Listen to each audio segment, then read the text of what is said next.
I'm Lizzie Harrison for Card Player TV, back again with my friend John Phan. How are you doing, John? Pretty good. Too bad the World Series come to an end for me.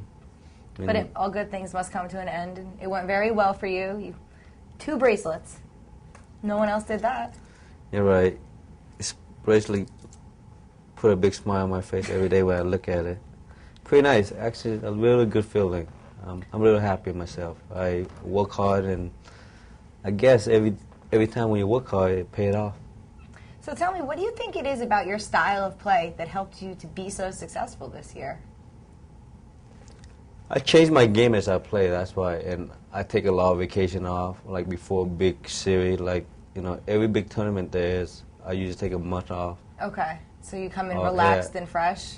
Yeah, so during that month, I don't play no card, don't do anything, just spend time with my family, relax. Helps keep you on your game?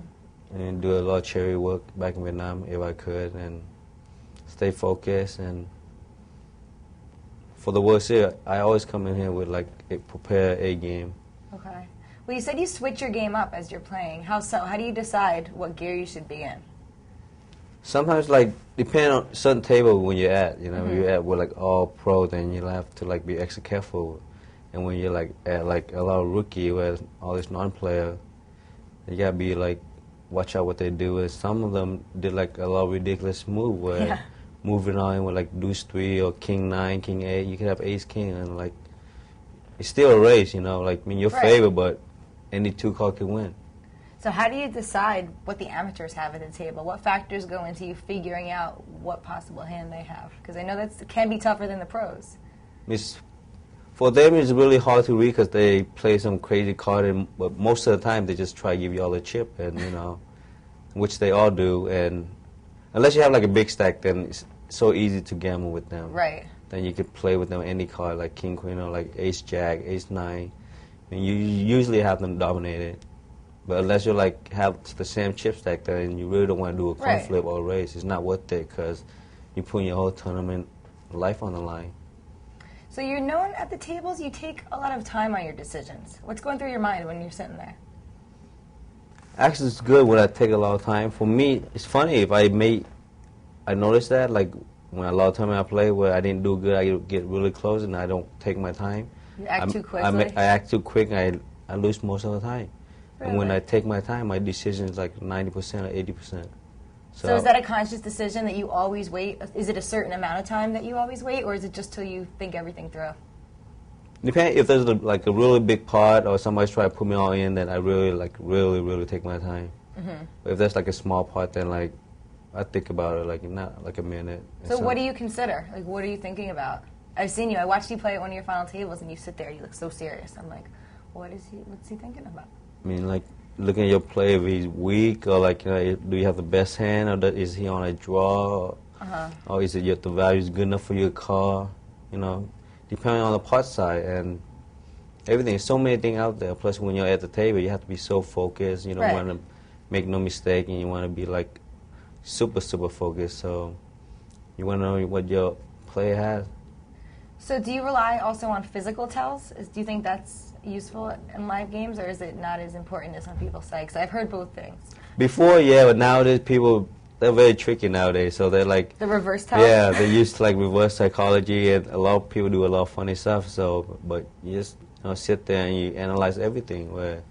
What could he have? What could you have? And could he have this and that? And could he try to represent this hand? Which a lot of player does that. Right. I mean, you don't really want to look at the tail no more. You just think about what's going through their head. And for them, some of the players are thinking what's going through your head. You know, it's all about math sometimes too. So how much does math come into play in your game? A lot. A lot. So pot odds are pretty important, things like that? Yeah, you know, like if there's like 4 or 5 way action, call it, and if you have like a pair of flush draw and the guy doesn't have that much chip, where you have so much chip in play, and for some player when they're short stack, they usually move on if they miss all their draws, and even though you can have. That's why a lot of time when I call down with like bottom pair with no kick, you know, like pretty big bet. But people are like, "How'd you make that call, John?" But you figured them out. Sometime, pretty good with my read lately. Well, let's go back to the beginning a little bit. What brought you into the poker industry? How old were you when you first started playing professionally, and what brought you into the game? So playing when I was like 15, 16. I don't turn pro when I was like 21. This in California? Yeah, only in California. I mean, 21 is like when I start supporting my family, pay all my bills. That must feel great. All my entertainment, put all my niece and nephew through college. Wow. How many nieces and nephews do you have? A lot. And support my whole family. And you do charity work also. And not here, only in Vietnam also. I have like a big generation, and I'm very fortunate. I'm very thankful where, you know. No little fans running around yet? Not yet. Maybe coming one day. Soon though. So tell me how you got used to life as a pro. Like, what is it like to have to go out and every day? Were you playing cash games when you started, or was it only tournaments? Yeah, cash game. When I first started, that's how I was making. Every day, I wasn't playing that big, out? 5 days a week. Mm-hmm. I usually don't play in the weekend. Okay. So I play. Sometimes if I have like a good week, I only play 4 days a week. If my bank was comfortable, then I play 4 days a week. And what stakes were you playing when you started? Like not big, 15-30, 20-40, 30-60. And were you winning right from the beginning? Everything. You can't, it's like going to school. I mean, you can't graduate from one session to another. Like playing to 15-30, you have to beat that like consistently, at least three times a week out of your 5-session game.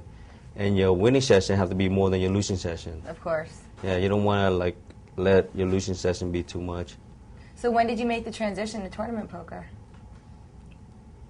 I can pretty early. Like, tournament's just a challenge. I just like the challenge of a tournament. You know, like you can do so much thing in tournament.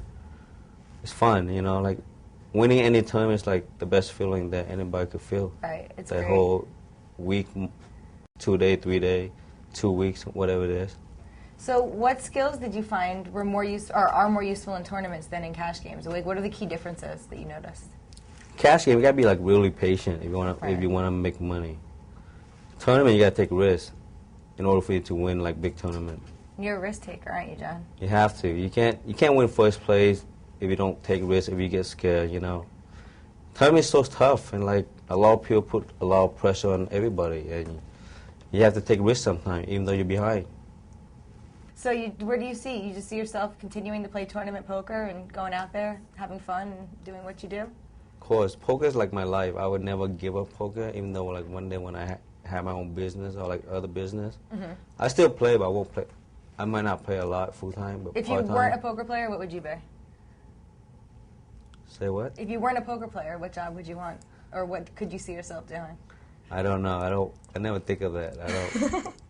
I just like my job so much, my life so much, where I'm so free and I get to travel like all around the world and go anywhere, do whatever I want.